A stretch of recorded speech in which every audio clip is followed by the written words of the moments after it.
ত্রিসন্ধ্যা করো, করা হয়? করা হয় না বাবা। 3-5-15 মিনিট সময় আমাদের হয় না। আমাদের দেহের সেবা হলো কি? আমাদের দেহের সেবা হলো অন্ন সেবা, আর পরমাত্মার সেবা হলো কি? হরিনাম সেবা। আহারে, তোমরা যদি বদন ভরে নিত্যদিনে 5 মিনিট, 10 মিনিট, 15 মিনিট সময় যদি তুলসীর সামনে দাঁড়া হয়ে একটু হরিনাম কীর্তন করতে পারেন, তোমাদের পরমাত্মার সেবা হয়ে যাবে। তোমাদের কঠিন ব্যাধি আর হবে না বাবা। দেখবেন তাতে তোমাদের সংসারে শান্তি ফিরে আসবে। কিন্তু আমরা করি না। আমরা লালসার জীব, আমরা অন্ধকারের জীব, আমরা বিষয়ের জীব। ভগবান বলেছেন, যারা বিষয় বাসনা নিয়ে থাকে তারা 20 ক্রোশ দূরে, কীর্তনিয়ার 30 ক্রোশ দূরে, অভক্তের আশেপাশে, ভক্তজনার হৃদয় মাঝে। তাহলে এই মায়াটা, অন্ধকারটা কিভাবে দূর করতে হবে? গুরুর চরণাশ্রিত, তাই না? গুরু, গু শব্দটা অন্ধকার, শব্দতে হচ্ছে আলো। যে গুরু দেহের অন্ধকারকে আলোকিত করতে পারে তারাই হচ্ছে আসল গুরু। আসলে আমি যখন সেবা করতে যাই, সুবোধ দাদা কিন্তু একটা ভালো কথা বলেছিলেন। কি গুরু? কাঁচা গুরু আর পাকা গুরু, তাই না? আমার কিন্তু কানে পড়েছে, কাঁচা গুরু আর পাকা গুরু। এতে কি বোঝায়? কাঁচা গুরু হলো লালসাটা বেশি, চাওয়া পাওয়ার আশঙ্কাটা বেশি। আর যে গুরুটা হলো পাখা গুরু, তার কোনো চাওয়া পাওয়ার দিকে লালসা নেই, লোভ লালসা নেই। তুমি যা দাও বাবা, তুমি দিয়ে দাও। আমি তোমাকে যা দেব, তুমি একনিষ্ঠা সহকারে, তুমি ভক্তি সহকারে তুমি তার ভজনা করো। আর তুমি যা দিবে, তুমি যা দিবে আমি তাই নিয়ে নেব। এটা হলো কিন্তু পাকা গুরুর কথা। আর কাঁচা গুরু, বাবা 1000 টাকা দিতে হবে, তাই না? 8-10 কেজি চাউল হবে না, আধা মণ চাউল দিতে হবে। গুরু সেবা দিতে হবে, গুরু দক্ষিণা দিতে হবে। কিন্তু বাবা ভগবান বলেছিলেন, গুরু করো শত শত মন্ত্র করো সার, যে গুরু ঘুষাইতে পারে তোমাদের দেহের অন্ধকার। এখানে আবার একটা কথা বলেছেন, গুরু রুষ্ট হইলে কৃষ্ণ রাখিবারে নারে, কৃষ্ণ রুষ্ট হইলে গুরু রাখিবারে পারে। যদি গুরু রুষ্ট হয়ে যায়, কৃষ্ণ কখনো রাখতে পারবে না। আর যদি কৃষ্ণ রুষ্ট হয়ে যায়, গুরু উদ্ধার করতে পারবে। গুরু কৃপাহিকে বলম, গুরু কৃপাহিকে বলম। যদি গুরুদেবের কৃপা হয়, অসম্ভব ক্রিয়া অসম্ভব হয়ে যায়। তাই বলছে তোমরা গুরুর চরণে, সৎ গুরুর চরণে আশ্রিত হয়ে, সৎ গুরুর চরণে আশ্রিত হয়ে একবার আমার ভজনা করো। অবশ্যই তোমাদের গুরুর কৃপা হবে। আর গুরুর কৃপা বলে তুমি উদ্ধার হতে পারবে। তাহলে প্রথম স্টেপ আমাদের কি? গুরুর চরণে আশ্রিত। দিদিমণিরা ভালো করে মনে রাখবেন, আমাদের প্রথম স্টেপ হলো গুরুর চরণে আশ্রিত। দ্বিতীয় হলো যুগল মন্ত্রের উপাসনা, একনিষ্ঠ ভজন, যুগল মন্ত্রের উপাসনা, তিতাব জ্বালাকে দূর করা, চতুর্বর্গের ধার ধারণা, পঞ্চরসের সুখ হয়ে যাও, 6 রিপুকে বশ করো, সপ্ততলা ভেদ করো, অষ্টপাশের ধার ধারণা, নববিধা ভক্তি থাকতে হবে, 10 ইন্দ্রকে বশ করতে হবে, একাদশী করতে হবে, ভক্ত সঙ্গ সাধুসঙ্গ করিতে হবে। এতে যদি ভক্তের করুণা হয়ে যায়, তবে তো ভগবানের করুণা হবে। তারপরে আমরা ভগবানকে লাভ করতে পারবো। নিতাই গৌর হরি বল। তাই সুরধ্বনিতে এসে গৌর আজ সুরের ধ্বনি করছে। কি বাবা, এই সুরধ্বনিতে যদি আমার এই সুরটা না থাকতো, এই শক্তিটা না থাকতো, এই বলরামের শক্তিটা যদি না থাকতো, আমি ধ্বনিটা করতে পারতাম না। তাহলে আরাধনা বস্তু হলো রাধা, কর্ষণ করে আকর্ষণ করাই হলো কৃষ্ণ। রাধা কৃষ্ণ এক আত্মা, দুইটি দেহ ধরি সর্বস্ব বিষয়রাস আস্বাদন করি। এই দেহটাকে, এই মনটাকে, এই পরমাত্মাটাকে ধরে রাখতে হলে তোমাদের ধারণ করতে হবে, কর্ষণ করে আকর্ষণ করে ধরে রাখতে হবে। তুমি যদি কর্ষণ করে আকর্ষণ করে ধরে রাখতে পারো, তাহলে কীর্তনে যে তুমি বসে আছো, যে সময়টুকু বসে আছো, এটা তোমার সার্থক হয়ে যাবে। আর যদি তুমি ধরে রাখতে না পারো, তুমি যদি সারা জীবন কীর্তন আসরে গড়াগড়ি করে কেটে জীবনে মাটি করে দাও, কোনো লাভ হবে না। তাহলে ধরে রাখতে হবে।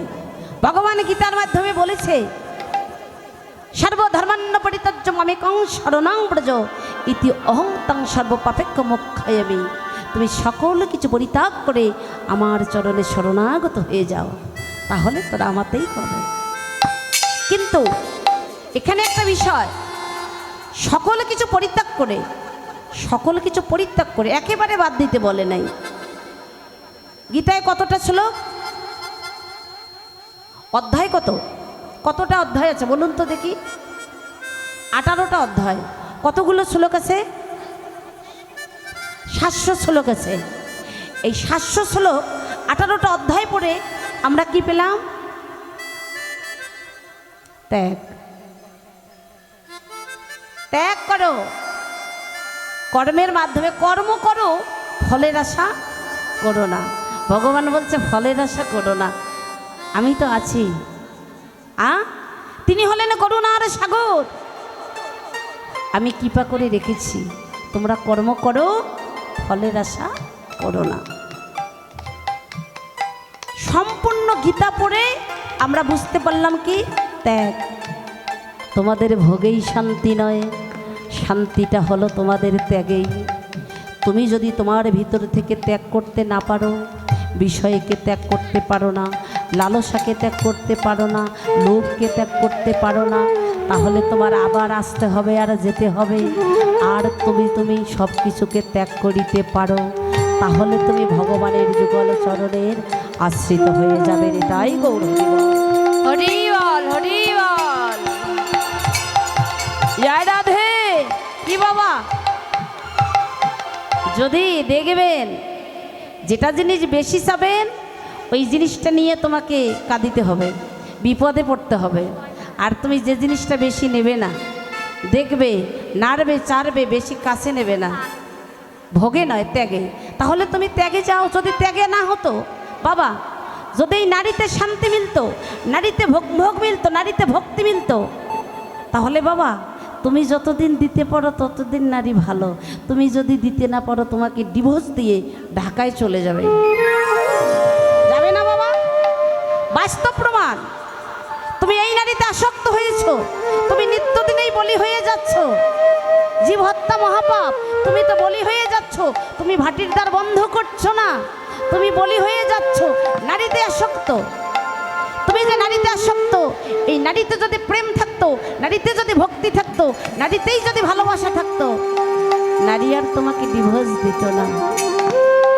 তাই বলছে তুমি ভোগেই যেও না, তুমি ত্যাগেই যাও।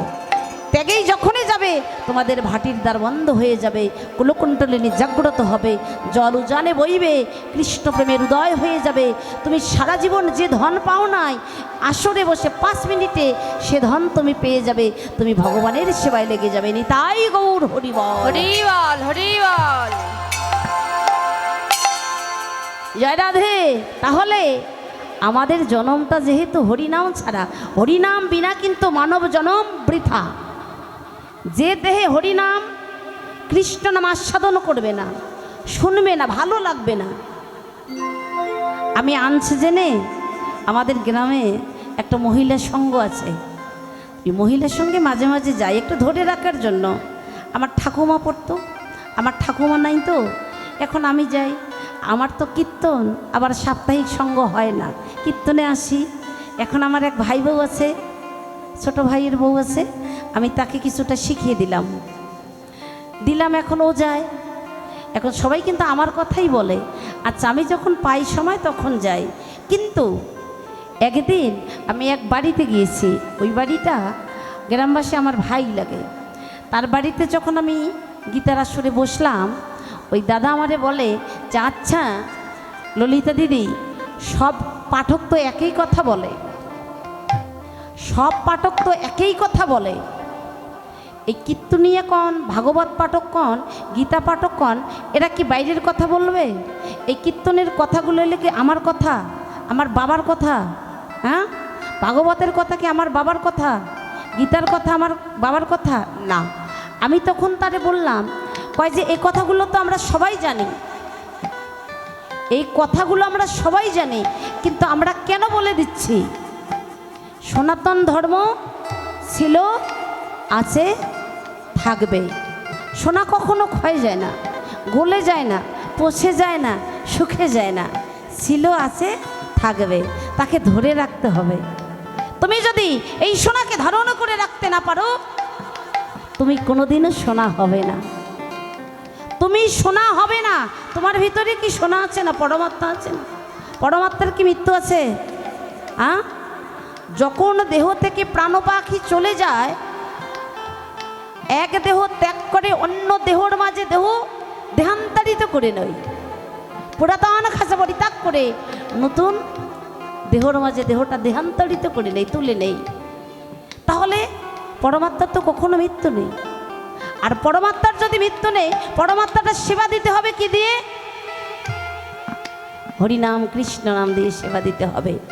আমি ললিতা রানী আসরে বলে গেলাম, যদি কোনো বাবার যদি কঠিন ব্যাধি হয়ে যায়, একা মনে একাচিতে এই হরিনাম কীর্তন করবেন, ত্রিসন্ধ্যা করবেন, এই তুলসীর সঙ্গে একটা সম্পর্ক রাখবেন। আমরা কি গ্রহণ করি? অক্সিজেন। ত্যাগ করি কি? Carbon die oxide.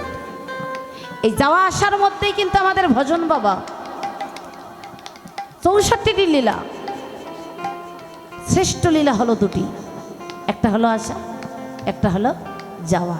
এই আসা যাওয়ার মধ্যে ভজন, যদি আসা যাওয়ার মধ্যে ভজন হয়, তাকে ধরে রাখতে হবে। তুমি ধরে রাখো, গুরুর চরণ আশ্রিত হয়ে তুমি সাধন ভজন পথে আসো। গাইবান্ধা কীর্তন করেছি, এক ভক্ত আমারে ধরেছে যে আসা যাওয়ার মধ্যে যদি ভজন সাধন, তাহলে কত লিটার ধরে রাখতে পারবে? আচ্ছা বাবা, তোমার ভিতরে যতটুকু তোমার গুরুর করুণা হবে, ততটুকুই তুমি ধরে রাখতে পারবে, কিন্তু তোমাকে তো শিখতে হবে, ওই পথে তো তোমাকে যেতে হবে। আমি তো বলে দেব না, আপন গোপন কথা বলিও না যথা তথা, আপনাতে আপনি হইও সাবধান। ভগবান বলেছেন, আমি এক ব্রহ্ম দ্বিতীয় নাস্তি, আমি এক আছি বহু হব। কার কাছে? ভক্তের কাছে কাছে বহু হব। যারা জগতে ভজন জানে, তার কাছে ভজনের কথা বলবে। যারা জানে না, তার কাছে ভজনের কথা বলো না, তাহলে সেও মরবে, তুমিও মরে যাবে। তাহলে তুমি ভজনে বসো, ভজনে বসে তুমি ধরে রাখার চেষ্টা করো, তুমি ধরতে পারবে। আর যদি তুমি একবার ধরতে পারো, তুমি জনমে জনমে আর পড়ে যাবে না। নিতাই গৌর হরিবল, হরিবল, হরিবল, জয় রাধে। আচ্ছা, তাহলে আমরা একটু পরমাত্মার সেবা দেব, সবাই তালে তালে। হ্যাঁ সবাই, দিদি ভাইয়েরা, সেবা হয় না? সেবা হয়েছে? সবাই কিন্তু একটু জোরে জোরে বলবেন। হ্যাঁ, হাতে তালে দিয়ে রেডি সবাই। হরি হরায় নম, কৃষ্ণ যাদবায় নম, যাদবায় মাধবায় কেশবায় নম। হরি হরায় নম, কৃষ্ণ যাদবায় নম, যাদবায় মাধবায় কেশবায় নম। হরি হরায় নম, কৃষ্ণ যাদবায় নম, যাদবায় মাধবায় কেশবায় নম। হরি হরায় নম, কৃষ্ণ যাদবায় নম, যাদবায় মাধবায় কেশবায় নম। গোপাল গোবিন্দ নাম শ্রী মধুসূদন, গিরিধারী গোপীনাথ মদন মোহন। আর গোপাল গোবিন্দ নাম মধুসূদন, গিরিধারী গোপীনাথ মদন মোহন। আরে গোপাল গোবিন্দ নাম শ্রী মধুসূদন, গিরিধারী গোপীনাথ মদন মোহন। আরে গোপাল গোবিন্দ নাম শ্রী মধুসূদন, গিরিধারী গোপীনাথ মদন মোহন। হরি হরায় নম, কৃষ্ণ যাদবায় নম, যাদবায় মাধবায় কেশবায় নম। হরিহরায় নম কৃষ্ণ যাদবায় নম, যাদবায় মাধবায় কেশবায় নম। হরিহরায় নম কৃষ্ণ যাদবায় নম, যাদবায় মাধবায় কেশবায় নম। হরিহরায় নম কৃষ্ণ যাদবায় নম, যাদবায় মাধবায় কেশবায়। জয় জনিতাই গৌর সীতানাথ প্রতি বিমানন্দে হরি হরি বলো। হরিবল হরিবল। কি বাবা? হরিহরায় নম কৃষ্ণ যাদবায় নম, যাদবায় মাধবায় কেশবায় নম। গীতা আরাধনা, গীতা উপাসনা, গীতায় সর্বসা। দেখবেন গীতার মধ্যে প্রথম পৃষ্ঠায় কি আছে বাবা? একটা ছবি আছে। ওই ছবিতে কিন্তু বাবা যে রথটা আছে সামনে দুটা কি আছে? ঘোড়া আছে, আছে না? আর ঘোড়ার নাগামটা কে ধরে আছে? কৃষ্ণ ধরে আছে। ভালো করে মনে রাখবেন, কীর্তন হলো ভজন কথা। যারা ভজনে ডুববেন তাদের কাছে কীর্তন ভালো লাগবে, যারা ভজনে ডুবে যাবেন না তার কাছে কীর্তন ভালো লাগবে। লাগামটা ধরে আছে কৃষ্ণ ভগবান, আর অর্জুন ওই রথে বসে আছে, এরকম করে বসে আছে না? ভগবান যা কথা বলেছিল শুধু অর্জুনকে বলেছিল, তাই না? অর্জুনকে বলেছিল। আচ্ছা অর্জুন শোনো, তুমি সারা জীবন তুমি এরকম করে বসে থাকো, তুমি তো কোনো কর্ম করো না। আচ্ছা অর্জুন, তুমি আমার রথ থেকে নেমে যাও, তোমার এরকম করে রথে বসে থাকতে হবে না, তুমি নেমে যাও। অর্জুন বলছে না প্রভু, আমি ওই রথ থেকে নেমে যাব না। আমি যদি ওই রথ থেকে নেমে যাই রথের অবস্থা ভালো থাকবে না। কৃষ্ণ বলছে অর্জুন তুমি নেমে যাও, আমি বলছি তুমি নেমে যাও। একজন লোককে যদি বারবার বলা হয় তার তো মন খারাপ হবে, তাই না? বারবার বলছে অর্জুন তুমি নেমে যাও।